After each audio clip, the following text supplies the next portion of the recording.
Hello everyone, myself Dr. Manju Meena, Assistant Professor in Chemistry from Government College Kota.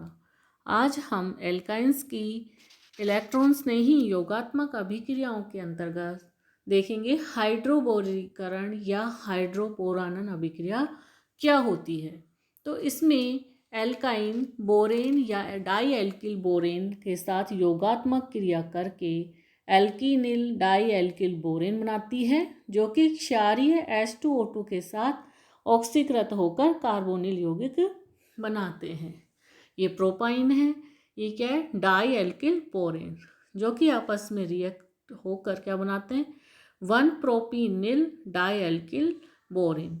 फिर ये H2O2 की presence में क्रिया करके क्या बनाती है, प्रोप 1 जो कि अस्थायी होता है और पुनर्विन्यास के द्वारा किसमें कन्वर्ट हो जाता है, प्रोपेनैल।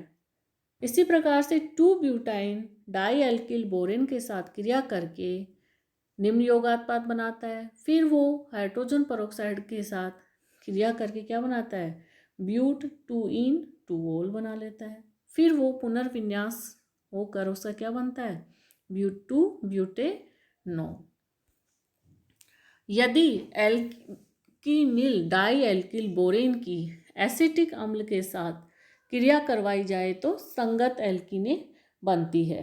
जैसे हम यहाँ देखें, 2 ब्यूटिनिल डाई एल्किल के साथ एसिटिक एसिड के 3 मोलिक्यूल रिएक्ट करके क्या बनाते हैं, 2 ब्यूटीन और CH3 C होल ट्राइस B और एल्केन। जल का योग या जल योजन, मर्क्यूरिक आयनों की उपस्थिति में एल्काइनों की तनु H2SO4 के साथ क्रिया कराने पर कार्बोनिल यौगिक बनते हैं। एसिटिलीन है ये, और ये वाटर के साथ मर्क्यूरिक आयन और H2SO4 की तनु H2SO4 की प्रेजेंस में किस में कन्वर्ट होती है, एसिटैल्डिहाइड। प्रोपाइन है, वो भी जब जलयोजन होता है उसका मर्क्यूरिक आयन और तनु H2SO4 की प्रेजेंस में, तो किस में कन्वर्ट होता है, एसीटोन के अंतर्गत।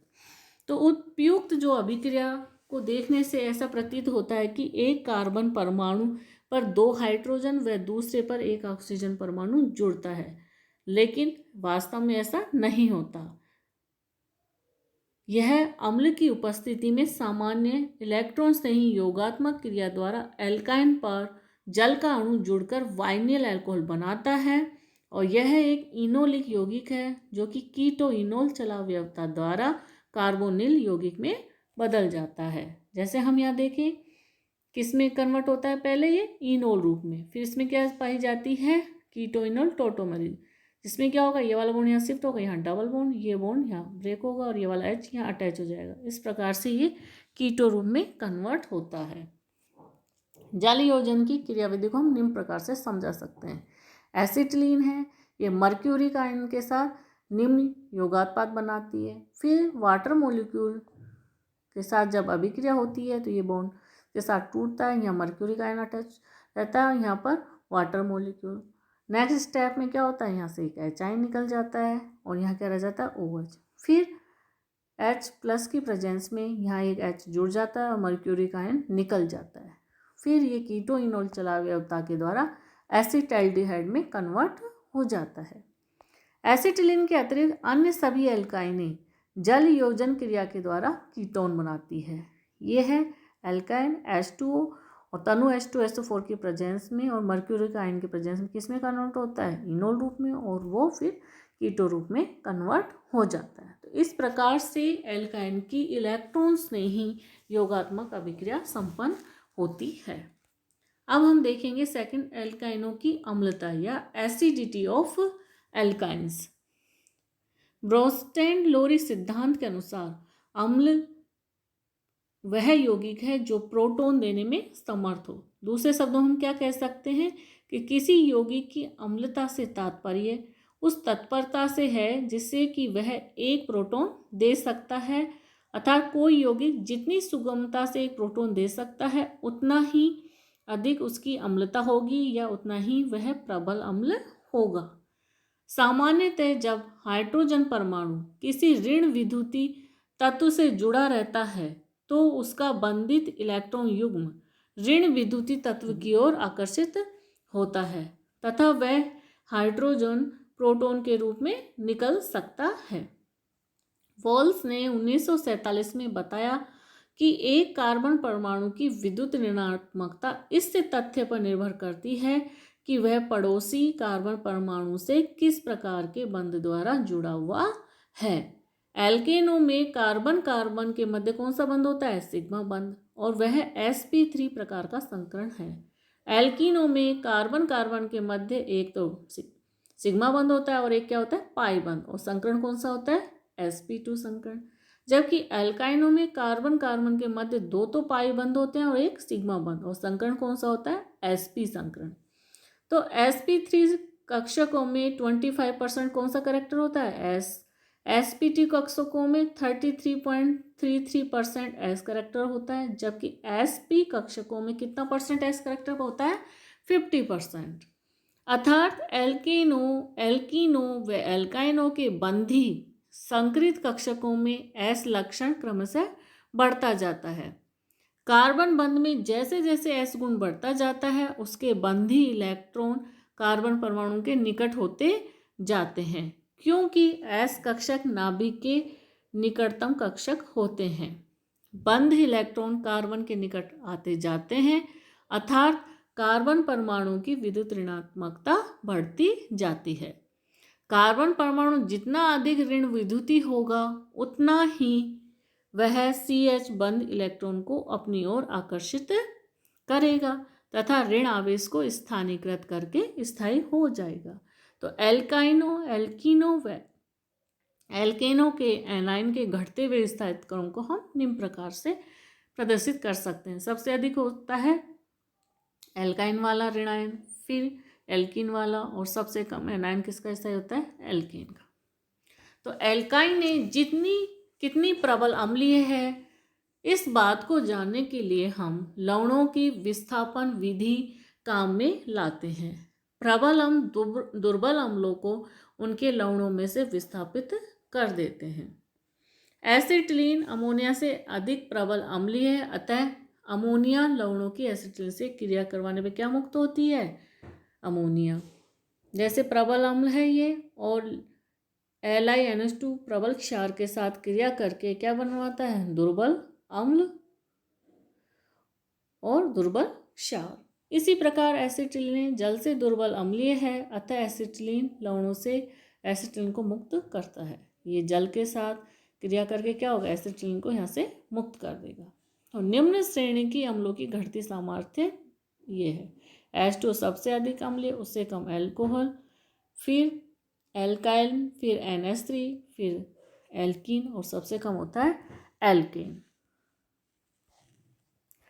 स्पष्ट है कि एल्कीनों की तुलना में एसिटिलीन बहुत अधिक प्रबल अम्लीय है। यही कारण है कि एसिटिलीन तथा 1 एल्काइने जिसमें कि C ट्रिपल बॉन्ड CS समूह है, ग्रिग्नार्ड अभिकर्मकों से एल्केनों को मुक्त करती है। यहाँ देखिए एल्काइने RMGX ग्रिग्नार्ड अभिकर्मक से क्रिया करके एल्केन का निर्माण करती है।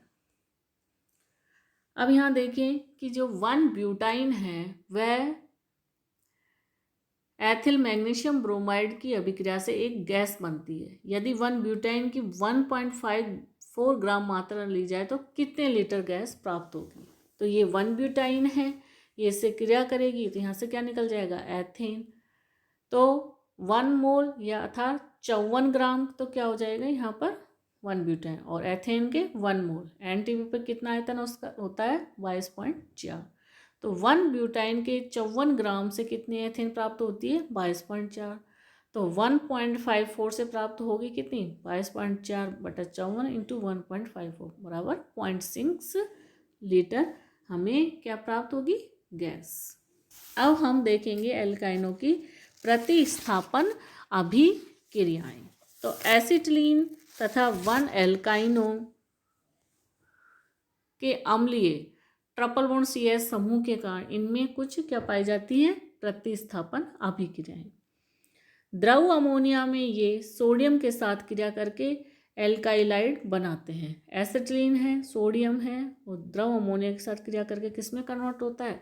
मोनोसोडियम एसिटैल्डिहाइड। 12H2।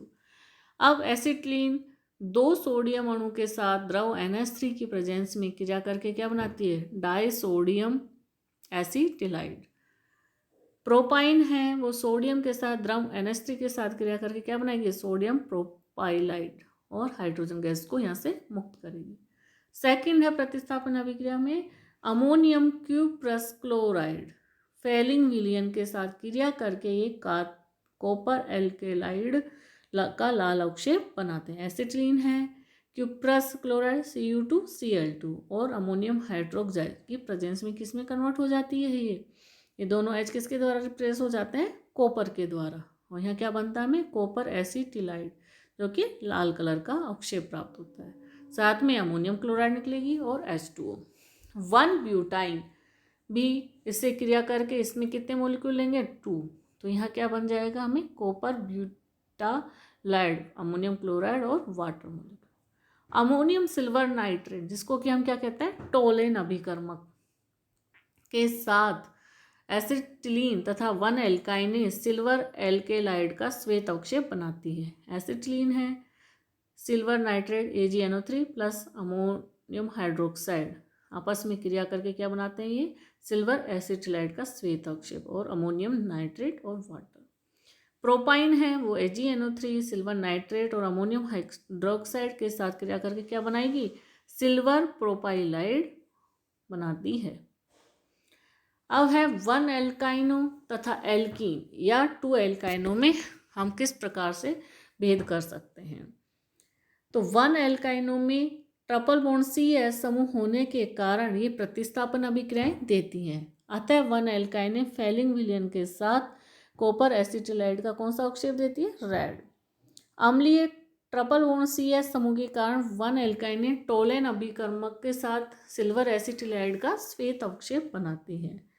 उपयुक्त दोनों परीक्षण 1 एल्काइनो में तो संपन्न होते हैं, लेकिन 2 एल्काइनो या एल्कीनो में ये परीक्षण नहीं होते हैं। अतः दोनों अभिक्रियाओं की सहायता से हम 1 एल्काइनो को 2 एल्काइनो अथवा एल्कीनो से डिफ्रेंशिएट कर सकते हैं। इस प्रकार यदि हमारे पास 3 सिलेंडर हों जिसमें कि एथेन, एथीन और एसिटिलीन भरी हुई हो और उन पर लेबल लगा हुआ न हो, तो हम आसानी से पहचान सकते हैं कि किस सिलेंडर में कौन सी गैस भरी हुई है। जो सिलेंडर टोलेन अभिकर्मक के साथ श्वेत अवक्षेप तथा फेलिंग के साथ लाल अवक्षेप देता है वो तो क्या होगा? एसिटिलीन। शेष में से जो ब्रोमीन विलयन अथवा क्षारीय केमेनोफोर को रंगीन कर देगा वो एथिलीन, और बचा हुआ क्या हो जाएगा? एथेन। तो इस प्रकार से हम इस परीक्षण के द्वारा इनको आपस में आइडेंटिफाई कर सकते हैं। अब हम देखेंगे प्रतिस्थापन अभिक्रियाओं की उपयोगिता। एसिटिलीन तथा अन्य 1 एल्काइने ग्रिग्नार अभिकर्मक के साथ क्रिया करके क्या मुक्त करती है? एल्केन। यह एसिटिलीन है मेथिल मैग्नीशियम ब्रोमाइड के साथ क्रिया करके क्या बनाएगी? मैथेन। प्रोपेन क्या बनाएगा इससे? एथेन। एथिल मैग्नीशियम ब्रोमाइड के साथ क्रिया करके क्या बनाएगा? एथेन। इन अभिक्रियाओं में एल्केनों के साथ बने हुए एल्काइनिल मैग्नीशियम हैलाइडों का उपयोग उच्चतर एल्काइनों को बनाने में किया जाता है। नेक्स्ट अभिक्रिया हम इसकी देखेंगे बहुलीकरण या पॉलीमराइजेशन रिएक्शन।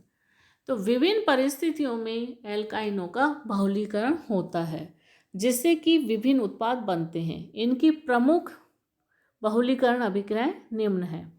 फर्स्ट है द्विलीकरण या डाइमराइजेशन। जब क्यूप्रस क्लोराइड अमोनियम क्लोराइड विलयन में से एसिटिलीन को प्रवाहित किया जाता है तो रेखीय द्विलक वाइनिल एसिटिलीन बनता है, जो एसिटिलीन के एक और अणु के साथ एक रेखीय त्रिलक डाइवाइनिल एसिटिलीन बनाता है। यह है एसिटिलीन के 2 मॉलिक्यूल क्यूप्रस क्लोराइड और अमोनियम क्लोराइड के प्रेजेंस में किसमें कन्वर्ट हो जाता है? Vinyl acetylene. फिर वो एक एसिटिलीन मॉलिक्यूल के साथ क्रिया करके क्या बनाता है? डाइवाइनिल एसिटिलीन। वाइनिल एसिटिलीन का HCl के साथ योगात्मक उत्पाद क्या होता है? क्लोरोप्रीन। एक महत्वपूर्ण यौगिक है जो नियोप्रीन रबड़ बनाने में काम में आता है। ये वाइनिल एसिटिलीन है, HCl के साथ क्रिया करके किसमें कन्वर्ट होता है? ये क्लोरोप्रीन, जो कि पॉलीमराइजेशन के द्वारा नियोप्रीन रबड़ में कन्वर्ट होता है। सेकंड हम देखेंगे त्रिलयीकरण या ट्राइमराइजेशन। जब एसिटिलीन या 1 एल्काइनों को रक्त तप्त लोहे की नली में से गुजारा जाता है तो इनमें चक्रीय योगात्मक या साइक्लो एडिशन अभिक्रिया संपन्न होती है और एल्काइन के 3 अणु संयुक्त होकर एरोमेटिक यौगिक का निर्माण करते हैं।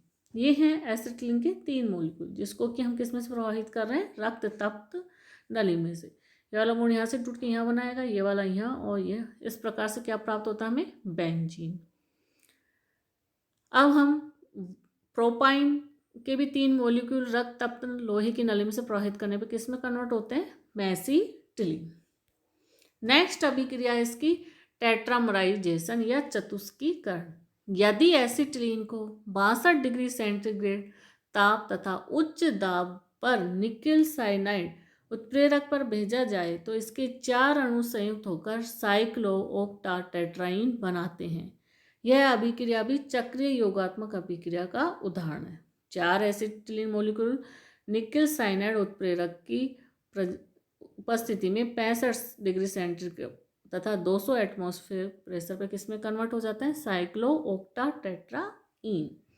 नेक्स्ट अभिक्रिया है इसकी ऑक्सीडेशन रिएक्शन। क्षारीय KMnO4 अथवा अम्लीय K2Cr2O7 जैसे प्रबल ऑक्सीकारकों की उपस्थिति में एल्काइनों का डाइकार्बोनिल यौगिकों में क्या हो जाता है, ऑक्सीकरण। और अधिक ऑक्सीकृत होकर ये किस में कन्वर्ट हो जाते हैं, कार्बोक्सिलिक अम्लों में परिवर्तित हो जाते हैं। जैसे हम यहाँ देखें प्रोपाइन है, वो KMnO4 के साथ क्रिया करके किस की प्रेजेंस में किस में कन्वर्ट हो जाता है, पायरुविक एल्डिहाइड। फिर और इसका ऑक्सीडेशन होता है और फिर किस में कन्वर्ट हो जाता है, एसिटिक अम्ल और फार्मिक एसिड। इसी प्रकार से 2-ब्यूटाइन है, उसका भी ऑक्सीकृत होकर पहले क्या बनाता है, 2,3-ब्यूटेन डाइओन। फिर इसका और अधिक ऑक्सीकरण होगा तो यहाँ से क्या बन जाएगा, 2 एसिटिक अम्ल। नेक्स्ट अभिक्रिया अब हम देखेंगे ओजोनी अपघटन या ओजोनोलिसिस। एल्काइन ने ओजोन के साथ योगात्मक अभिक्रिया करके क्या बनाती है, ओजोनाइड, जिसके कि जल अपघटन से एक डाइकार्बोनिल यौगिक बनता है। और यह डाइकार्बोनिल यौगिक के जल अपघटन से H2O2 के साथ ऑक्सीकृत होकर कार्बोक्सिलिक अम्लों में कन्वर्ट हो जाता है। यहाँ हम देखें एसिटिलीन है, वो O3 ओजो के साथ क्रिया करके किसमें कन्वर्ट होगा, ओजोनाइड। फिर क्या होगा इसका जल अपघटन जिंक की प्रेजेंस में, तो ये वाला बॉन्ड यहाँ टूटेगा, यहाँ डबल बॉन्ड आ जाएगा, ये वाला यहाँ डबल बॉन्ड आ जाएगा और यहाँ से ये निकल जाएगा तो ग्लाइऑक्साइल में कन्वर्ट होता है। फिर ये हाइड्रोजन पेरोक्साइड की प्रेजेंस में किस में कन्वर्ट हो जाता है, यहाँ से फॉर्मिक एसिड। नेक्स्ट अभिक्रिया है इसकी कंबस्टन या दहन। समस्त हाइड्रोकार्बन दहन अथवा पूर्ण ऑक्सीकरण पर CO2 तथा जल बनाते हैं।